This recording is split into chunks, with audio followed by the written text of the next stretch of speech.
I hope you're enjoying our study in the backgrounds of the book of Daniel, trying to enter into the world of the original writer and the original hearers, because they would have known all of this background and had this context, who ruled what, when, and how they were defeated and all of that. I hope the structure, which the original readers would have been able to see maybe more clearly, those structural pieces, I hope that's helpful for you as you read through the book of Daniel. I hope now to spend just a little bit of time on the historiography, or some of the kings and the kingdoms who rose to power and then fell eventually, that have to do with this book of Daniel. Now, when we find Daniel being led away into exile at the very beginning of Daniel 1, what we find is that it's the Neo-Babylonian Empire that has just invaded. Now, the Neo-Babylonian Empire started with Nabopolassar.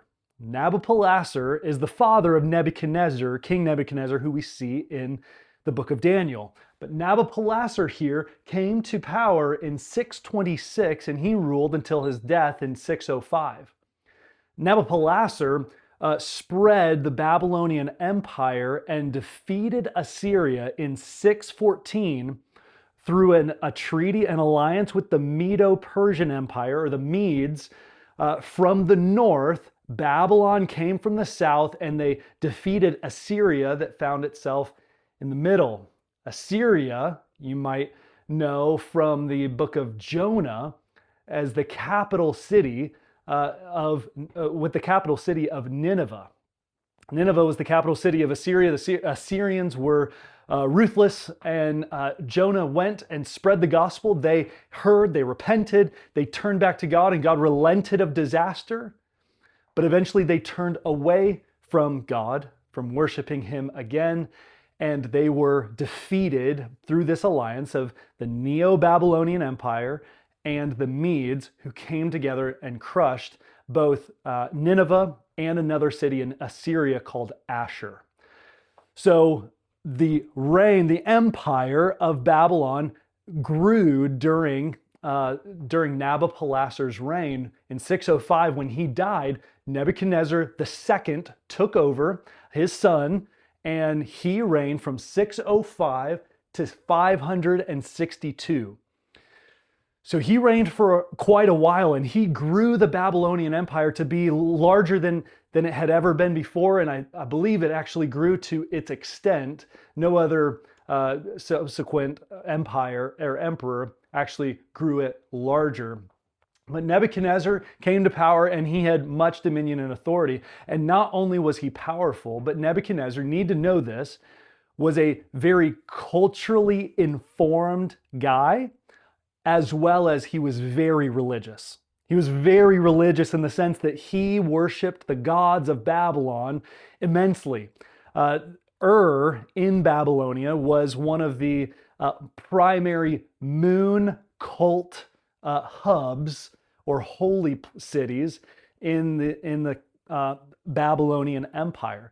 And Nebuchadnezzar himself was very religious, and we'll see that come into play through the book of Daniel. He becomes very aware, he's very sensitive when the God of the Bible shows himself, or when he has a dream and he doesn't know what it means. He wants to know, he assumes that the gods are speaking to him, and so he is very religious. He's also very culturally informed. He was the one who built the great Babylonian gardens, which was one of the ancient wonders of the world. And that came from Nebuchadnezzar himself, who, when he looked at it, he thought, man, I am pretty great, which then the Lord humbled him. So these are the first two rulers in the Neo-Babylonian Empire. Nebuchadnezzar originally sieged and sacked Jerusalem in 605. He took Jehoiakim, King Jehoiakim, back to Babylon with him.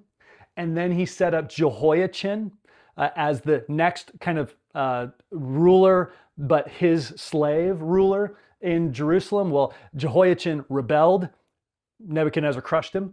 Then he set up Zedekiah, Zedekiah rebelled. He did what was evil in God's sight. God judged him, and Nebuchadnezzar came and crushed him. No longer then did he set up any more Israelite or Judean kings to rule for him. You can read all about this in 2 Chronicles 36. But in 605, that was the original one, siege and then exile for people. In 605, that's where Daniel went to Babylon. Then he did the same thing in 586 and 581. He sieged Jerusalem and took back people, nobles and dignitaries, the best of the best, back to Babylon because he wanted to make Babylon the best city in the world. These are the first two rulers. We'll get to the next few in the next video.